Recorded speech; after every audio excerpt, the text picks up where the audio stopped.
नमस्कार मित्रों, आज मैं आपको गीता के 16वें अध्याय में, जिसका नाम है दैवी तथा आसुरी स्वभाव, इसमें मैं आपको आज आसुरी स्वभाव के बारे में विस्तार से बताऊंगा, जिसमें भगवान ने इस अध्याय के श्लोक संख्या 6 से श्लोक संख्या 20 तक आसुरी स्वभाव के साथ उत्पन्न होने वाले प्राणियों के बारे में चर्चा की है। भगवान जी कहते हैं, हे प्रथापुत्र, इस संसार में सृजित प्राणी दो प्रकार के हैं, दैवी तथा आसुरी। मैं तुमको आसुरी गुणों के विषय में बताऊंगा, उसको ध्यान से सुनो। जो आसुरी हैं वे ये नहीं जानते कि क्या करना चाहिए और क्या नहीं करना चाहिए। उनमें ना तो पवित्रता होती है, ना उचित आचरण होता है और ना ही सत्य पाया जाता है। वे कहते हैं कि ये जगत मिथ्या है, इसका कोई आधार नहीं है, इस पर किसी का कंट्रोल भी नहीं है, ना कोई ईश्वर इसको चला रहा है। उनका कहना है कि ये तो मात्र काम इच्छा से उत्पन्न होता है, इसके सिवा अन्य कुछ भी नहीं है। ऐसे निष्कर्षों का अनुगमन करते हुए आसुरी लोग, जिन्होंने आत्मज्ञान खो दिया है और जो बुद्धिहीन हैं, ऐसे अनुपयोगी और भयावह कार्यों में प्रवृत्त होते हैं जो संसार का विनाश करने के लिए होता है। कभी न संतुष्ट होने वाले काम का आश्रय लेकर तथा गर्व के मद एवं मिथ्या प्रतिष्ठा में डूबे हुए आसुरी लोग इस तरह मोहग्रस्त होकर सदैव क्षणभंगुर वस्तुओं के द्वारा अपवित्र कर्म का व्रत लिए रहते हैं। उनका विश्वास है कि इंद्रियों की तुष्टि ही मानव सभ्यता की मूल आवश्यकता है। इस प्रकार मरण काल तक उनको अपार चिंता होती रहती है। वे लाखों इच्छाओं के जाल में बंधकर तथा काम और क्रोध में लीन होकर इंद्रिय तृप्ति के लिए अवैध ढंग से धन संग्रह करते रहते हैं। आसुरी व्यक्ति हमेशा सोचता है, आज मेरे पास इतना धन है और अपनी योजनाओं से मैं और अधिक धन कमाऊंगा। इस समय मेरे पास इतना है, भविष्य में ये बढ़कर और अधिक हो जाएगा। वह मेरा शत्रु है और मैंने उसे मार दिया है और मेरे अन्य शत्रु भी मार दिए जाएंगे।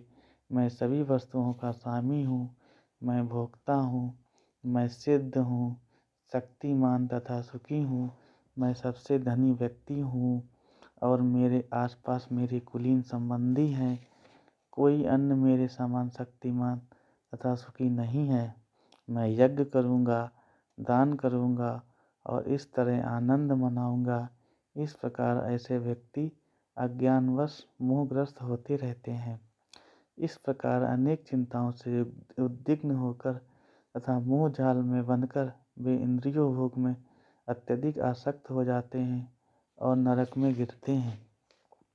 अपने को श्रेष्ठ मानने वाले तथा सदैव घमंड करने वाले, संपत्ति तथा मिथ्या प्रतिष्ठा से मोहग्रस्त लोग किसी विधि विधान का पालन न करते हुए कभी कभी नाम मात्र के लिए बड़े ही गर्व के साथ यज्ञ करते हैं।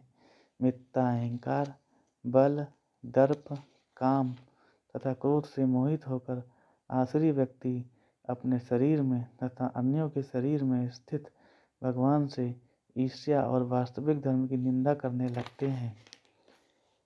हे कुंती पुत्र, जो लोग ईर्ष्यालु तथा क्रूर हैं और नराधम हैं, उन्हें मैं निरंतर विभिन्न आसुरी योनियों में भव सागर में डालता रहता हूँ। ऐसे व्यक्ति आसुरी योनि में बारंबार जन्म ग्रहण करते हुए कभी भी मुझ तक नहीं पहुँच पाते। वे धीरे धीरे अत्यंत अधम गति को प्राप्त होते हैं। इस नरक के 3 द्वार हैं, काम, क्रोध तथा लोभ। प्रत्येक बुद्धिमान व्यक्ति को चाहिए कि इन्हें त्याग दे, क्योंकि इनसे आत्मा का पतन होता है। हे कुंती पुत्र, जो व्यक्ति इन तीनों नरक के द्वारों से बच पाता है, वह आत्म साक्षात्कार के लिए कल्याणकारी कार्य करता है और इस प्रकार क्रमशः परम गति को प्राप्त होता है।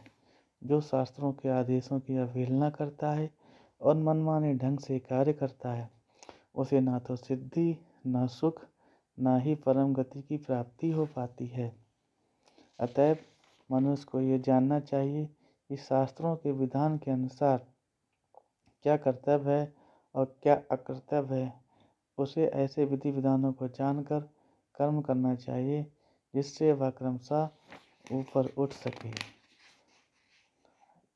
ये कुछ बातें गीता में आसुरी स्वभाव के विषय में बताई गई थी, जिन्हें मैंने आपके साथ शेयर कर दिए। इनको ध्यान से सुनिए और अपने जीवन में आपको जो भी लगता है कि ये मेरे अंदर कमियां हैं, ये आसुरी तत्व है, तो उनको कड़ी साधना के साथ हरे कृष्ण मंत्र का जाप करते हुए इनसे लड़िए। ये हमारा विश्वास है कि निश्चित ही ये आपकी बुरी आदतें एक ना एक दिन समन हो जाएगा का नष्ट हो जाएंगी। भगवान कृष्ण आपको परम गति प्रदान करेंगे। ओम शांति।